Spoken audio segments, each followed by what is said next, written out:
Hello everyone and welcome to my channel. Yeah, so here we are at Eagle Pass, and we're going to be meeting with the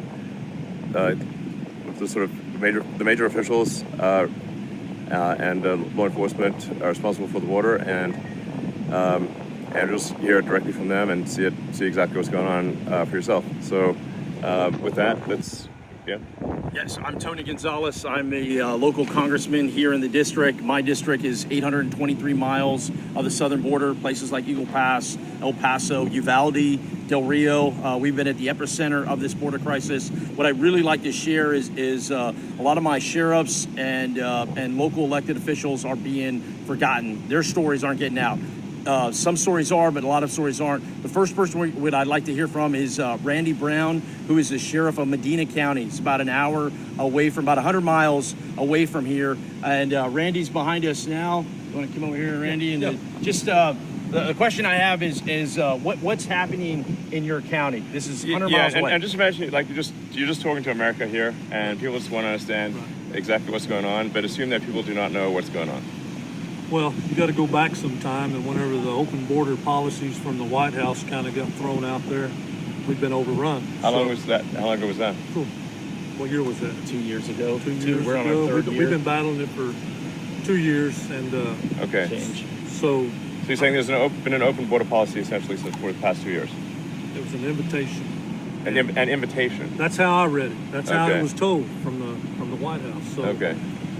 they don't have a clue what's going on here, I don't think, because Okay. if they did, maybe they would care. Maybe they wouldn't. I don't know. How does the train impact you? Because the trains have been a big story lately. There's a train just over here. This is kind of where it starts, Elon. Okay. Where you see, all these thousands of people on a train. This is where they're coming through, but it doesn't end here. It just starts here. Yeah. Medina County is where they're going to make it to the big cities like San Antonio. Two major rail lines come Okay. through my county, and on those the illegals ride. They actually control the trains because they know how to crank down the brake on the car so that when Okay. it passes a heat sensor, the conductor has to stop the train, the illegals get off, the people come to get them, and all the stolen vehicles are stealing from all over the country. Nearly every one of them's in a stolen vehicle.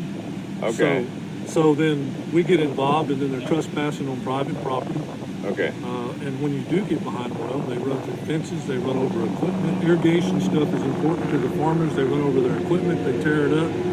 We tear up vehicles trying to hold the line. We're trying to hold the line 100 miles away because the line is not getting held here. Because it's not that complicated to close the border. It really isn't. And that's the aggravating part. I think any sheriff here will tell you the same thing. All right.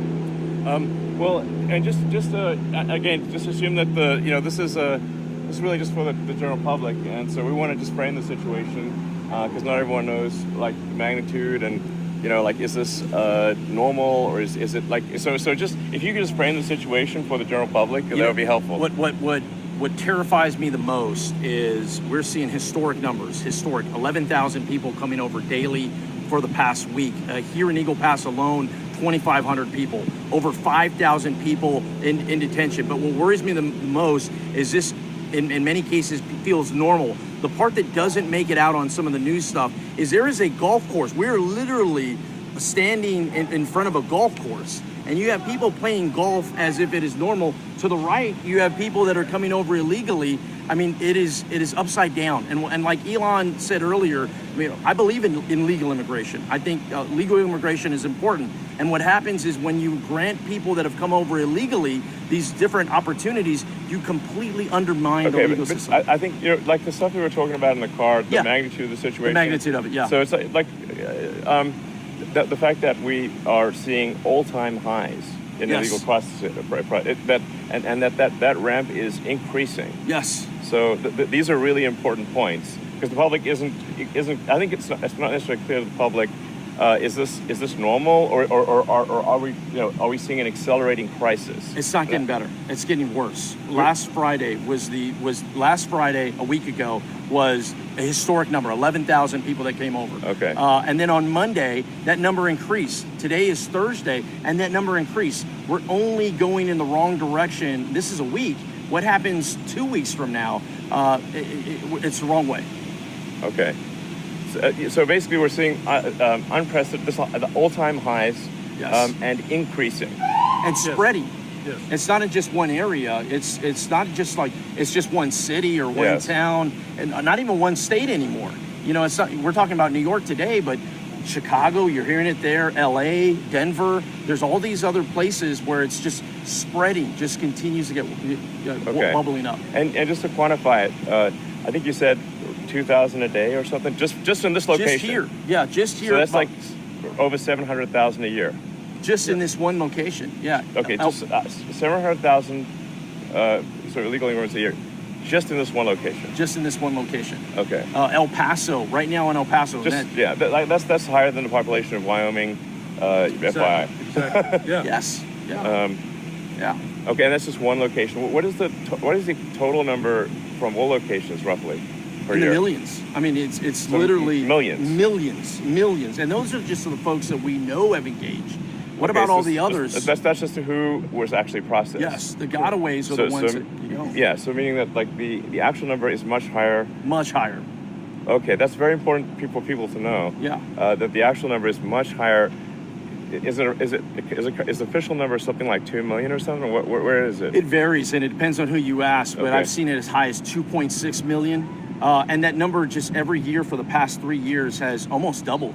You know, it was like 1.1. It's and then doubling it's just year after year. doubling year after year. It's compounding year after year because it's not just one part of the world either. It's all parts of the world that are coming. In El Paso. Yeah, I think that's actually an important point to make because you know sometimes people think well people is coming from Mexico, but this is not the case. Not the case at all. The reality is that this is an open border for all of Earth. All of Earth. And just you know, so there's roughly 350 million people in the U.S., but there's 8 billion people on Earth. Yes. This is an open border to 8 billion people. Yes. Exactly. And so, and in fact, I believe it's a small minority, or it's a minority. It's a small percentage that are actually coming from Mexico. Yeah. That are Mexican. That's true. Yes. Okay. Sheriff Zertuche, how many, I mean, this is how close are you to the border? 60 miles? 68 miles from the 68 miles from the border. That's right. What type of nationalities are coming through your county? We're seeing anywhere from Honduras, El Salvador, I believe Ecuador and stuff like that. Even some. It's pretty much every country, as well. right? Pretty much every country. Yeah. It's very rare that we see anybody just from Mexico. Right. Oh, it's actually rare to see anyone Right. from Mexico. And then I'm 68 miles from the border. I'm 80 miles south of here from Okay. Eagle Pass. How big is your workforce? How big is the sheriff's office? My patrol staff's only 16 strong, 16 total. Okay. So how many do you have on call at one time? maybe 2 at the most. Two law enforcement officers to tackle. I mean, some of these counties that I represent, they're size Yeah. of states, and Sure. they've got 2 or 3 people trying to tackle it all. This is where the local community just feel completely overwhelmed because Border Patrol agents used to be the front line, and now they're here. They're under the bridge. They're processing folks, so they're completely out of the game. So these law enforcement, the local law enforcement officers, are carrying all the weight. My Okay. county alone is 1,500 square miles. And Right. So it's not possible really. it's very difficult to handle. Yeah. Okay. And so and just it's worth going over a bunch of things that you mentioned to me, which Yes. is like there's almost no repatriation. Right. This is another thing that I found surprising. Basically, once somebody gets in, they're in. Yes. There's essentially there's in theory repatriation, in theory flying back. Yes. And I believe you talked to the president of Guatemala and and asked him if, would they take people back, and he said, of course. Yes, I said I'll take every single one of them. Yeah, no problem. No problem. All you got to do is ask Call, us. yeah. Ask, you just call. The White House just needs to call him. Exactly. Okay. And every white Seems like that's like not a difficult thing. Elon, every White House has done that. Okay. Whether it was Trump, whether it was Obama, whether it was Clinton, whether it was Bush, every single White House has had a border issue, and every single one has had to handle it the same way. Okay. By essentially going, we can't let everybody in because it's going to overwhelm us. You're going to abide by the laws, and if you don't qualify for asylum, we're going to send you back. And as soon as you start doing that, it alleviates the stress. This administration hasn't done that yet. Okay, so and just so of the sort of roughly 2.5 million that processed illegals, and then it's maybe as much as twice double that or something. I don't know. So Gotaways, yeah. Call it like 4-ish million, maybe 5 million total processed and unprocessed. How many of the 4 or 5 million legal immigrants are sent back to their countries every year. I'll give you an example. Here in Del Rio sector is one of 9 sectors, okay? We're getting about 2,500 people coming over illegally a day. And we are repatriating or sending 0 back. Zero. Zero. Zero. So zero is quite a small number. Yeah, exactly. Okay, let's just literally 0. So 0. basically there's no repatriation. What is happening is This is insane. What is happening is, at best, they will send people to other parts of the border. That's Okay. not back to where the country of origin. That's to Laredo or El Paso. Okay. In worst case scenario, and I want to bring in the mayor here, the worst case scenario is where they're at. You bubble to a point where there's nowhere else to send them. So what you end up doing is you release them into the street. Imagine what that does to your local community. This is the mayor How of do you do? Eagle Pass. Welcome Hi. to Eagle Pass. Rolando Salinas, mayor of the city of Eagle Pass. Hi. And it's been a rough. Oh, a nice town. No, thank you. Thank Yeah, you. It is. just FYI, in case people are wondering whether Eagle Pass is like a rundown town. It's actually really clean and nice, just FYI. Thank you so much. Yeah. You know, we're a city of 28,000 people, and we've had 19,000. I'm sorry, just maybe talk to the camera, I suppose. Eagle Pass is a city of 28,000 people. We've had over 19,000 people in the last about 10 days come in, so we don't have the resources. It's like, wait, more people are coming in by far, it's exceeding the population of the town on a regular basis. Absolutely. We don't have the resources to Mayor, control. will you talk about the hospital? Absolutely. I think that's a Absolutely. piece that a lot of people are missing. Eagle Pass has one hospital. So you have thousands of people visiting this hospital. People are getting frustrated.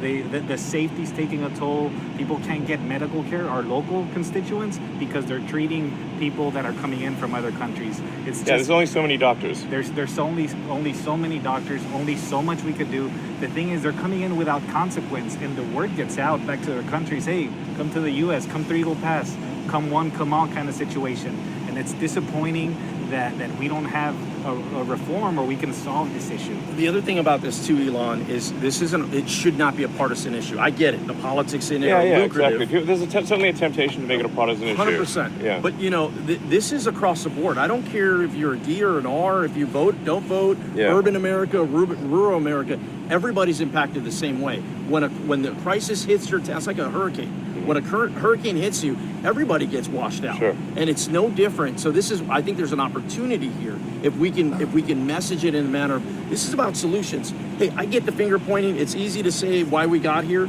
It's like, how do we just get out of here? And I think there are some real tangible solutions that we can do. Okay, so I guess like the first part of this video, and I'll take a minute to upload it once it's done, Sure. is just to frame the problem so Yes. the American people understand the magnitude of the problem, how quickly it is growing, and that there is basically no solution currently being implemented. Yes. Yes. Okay, and just to understand, like when, you're telling me like sometimes people coming through are they have gang tattoos and, and they have the tear tattoo on the forehead. Like I'm not sure. Maybe that everyone knows what tattooing a tear on your head on your face means. I visited. It's not good. It's not good. I visited. Just nonstop. I visited the facility here in Eagle Pass on Monday, and there was a guy that had face and neck tattoos, hand tattoos, and he had teardrops. And a teardrop is when you kill somebody. When you kill someone, and then you wear it as like a badge of pride. You're like actually happy that you've killed someone, right? And you want people to know it, right? And when someone like that comes through and they say they're an asylum seeker, what do we do? So I'm in there, and I asked the Border Patrol chief. We're talking about basically a serial murderer. Because he has multiple teardrops. Serial murderer and proud of it. Yes. Yes. This is not somebody you want babysitting. Not subtle. No, not at all. Okay. And so when I asked the Border Patrol chief, I go, hey, what's up with this guy? Yeah. And he asked him in Spanish, he goes, hey, have you ever been arrested before? He goes, oh, of course not. And he's like, no, I've never been arrested. And so what the Border Patrol chief said, he goes, we do not have records from people from Venezuela. Sure. So we can't track, unless they were arrested in the United States, we really don't know who some of these actors are. Many people you'll see are fleeing poverty. I get that. Sure. But there are others that are fleeing, incarceration. Yes. we are basically, it seems like the place where you can go to get away from the law. Yes. So, okay, well, I think with that, and I see this sort of just a kind of a group over there that's coming in. So it's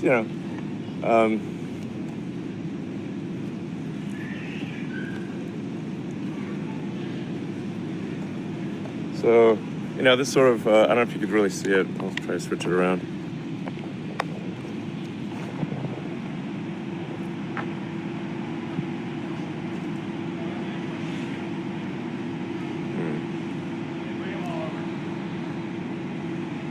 Well, I can't really switch around. So anyway, that's like, I don't know if you can sort of see that group, but that's a group there.